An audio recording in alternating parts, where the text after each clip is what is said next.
Kerudung wanita Kristen Ortodoks.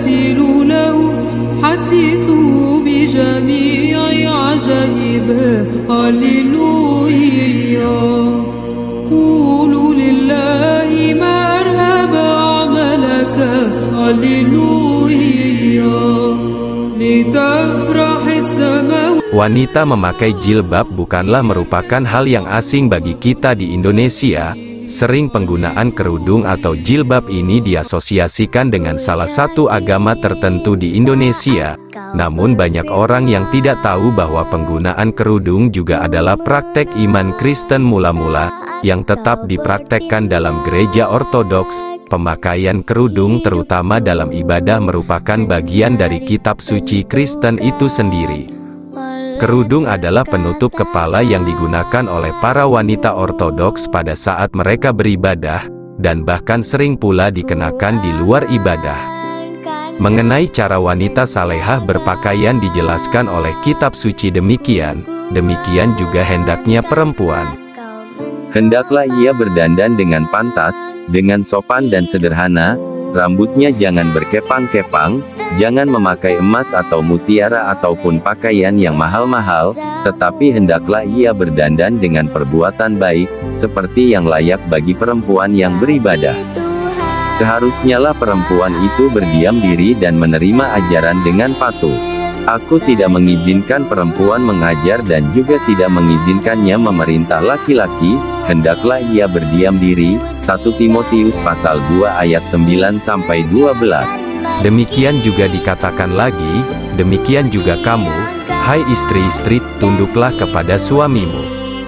Perhiasanmu janganlah secara lahiriah, yaitu dengan mengepang-ngepang rambut, memakai perhiasan emas atau dengan mengenakan pakaian yang indah-indah, tetapi perhiasanmu ialah manusia batiniah yang tersembunyi, sebab demikianlah caranya perempuan-perempuan kudus dahulu berdandan, yaitu perempuan-perempuan yang menaruh pengharapannya kepada Allah. Mereka tunduk kepada suaminya, sama seperti Sarah taat kepada Abraham dan menyebut dia tuannya. Surat 1 Petrus pasal 3 ayat 1-6. Dari kedua kutipan itu kita lihat ajaran kitab suci mengenai bagaimana cara perempuan salehah atau perempuan kudus berdandan. Mereka tidak boleh terlalu berdandan dengan mewah, emas, mutiara, pakaian-pakaian mahal, dan rambut yang dikepang-kepang. Dandanan mereka haruslah dandanan batin yang menampakkan diri dalam perbuatan baik, dan dandanan mereka harus dikaitkan dengan keberadaan mereka sebagai orang yang terikat dengan suami, dan tunduk dan taat kepada suami. Berarti suami memiliki otoritas dan wewenang atas perempuan. Itulah sebabnya perempuan tidak diizinkan mengajar, yaitu tak dapat ditahbis sebagai imam, dan tidak diizinkan memerintah suami. 1 Korintus pasal 14 ayat 34-35. Karena suami adalah kepala dan imam bagi perempuan. 1 Korintus pasal 11 ayat 3, Efesus 5 ayat 22, dan karena tugas berkhotbah dan mengajar adalah kewajiban para penatua atau presbiter, yaitu gembala gereja. 1 Petrus pasal 5 ayat 1-2, sebagai pengganti lanjut para rasul yang semuanya laki-laki, karena para penatua atau presbiter itu ditahbiskan para rasul untuk melanjutkan karya mereka. Kisah Rasul pasal 14 ayat 2. Contoh kepatuhan istri kepada suami yaitu Sarah kepada Abraham, sehingga dikatakan dalam ayat yang telah kita kutip di atas, Sarah taat kepada Abraham dan menyebut dia tuannya. Dalam konteks ketaatan dan ketundukan wanita kepada suami itu, maka mengenai cara Sarah berdandan dikatakan oleh ayat tersebut, demikianlah caranya perempuan-perempuan kudus dahulu berdandan. Contoh lain tentang dandanan perempuan-perempuan kudus dahulu yang masih berada dalam kurun sezaman dengan Sarah, yaitu Ribka menantunya. Dengan demikian cara perempuan kudus dahulu berdandan dalam konteks ketaatan dan kepatuhan dengan suami adalah dengan mengenakan kerudung. Pemahaman seperti ini dilanjutkan dalam Perjanjian Baru.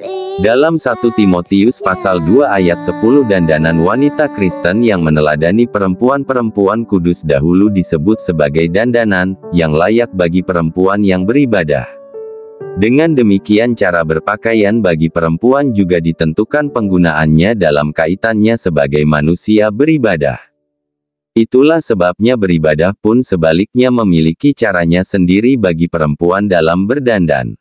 Maka ke gereja atau beribadah dengan menggunakan pakaian yang seronok, memakai pakaian yang ketat, baju berpotongan sedemikian rupa sehingga bagian dada dan bagian punggung terbuka lebar dan kelihatan orang, memakai rok atau pakaian yang ketat sehingga seluruh lekuk-lekuk badan kelihatan, atau pakaian-pakaian lain yang merangsang. Itu sama sekali tidak patut dan tidak selayaknya dan tidak sesuai dengan teladan wanita-wanita kudus berpakaian. Padahal wanita Kristen harus meneladani mereka dalam berpakaian. Jadi bagaimana seharusnya wanita Kristen ortodoks berdandan, terutama pada saat berniat untuk ibadah? 1 Korintus pasal 11 ayat 2-15 mengajarkan yang berikut ini tentang pakaian perempuan dalam ibadah. Sama dengan contoh berdandan bagi wanita kudus perjanjian lama itu dikaitkan dengan ketaatan dan kepatuhan kepada suami. Demikian juga konteks dari pasal ini juga mengaitkan mengenai penggunaan kerudung dengan kekepalaan suami bagi wanita dalam hubungan rumah tangga. Terutama dalam konteks ibadah, perempuan itu menghadap Allah, dan Allah selalu dikelilingi para malaikat, dan para malaikat taat mutlak dan patuh mutlak kepada Allah sebagai Tuhan dan penguasanya. Maka perempuan yang menghadap Allah harus meneladani ketaatan dan kepatuhan para malaikat ini, dengan menunjukkan simbol keberadaannya di bawah wibawa laki-laki. Itulah sebabnya dikatakan, sebab itu perempuan harus memakai tanda wibawa di kepalanya oleh karena para malaikat. 1 Korintus pasal 11 ayat 10. Demikianlah karena iman ortodoks mengerti adanya hierarki dalam kehidupan. Baik di sorga ada hierarki antara Allah yang ditaati para malaikat yang masing-masingnya punya jenjang.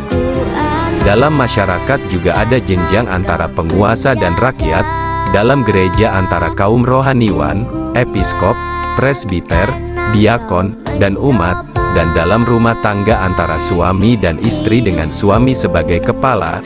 Maka taat kepada jenjang hierarki dalam kehidupan dan dalam rumah tangga sesuai dengan ajaran kitab suci. Para wanita ortodoks mengenakan kerudung pada saat beribadah, atau boleh juga di luar ibadah seperti contohnya Ribka.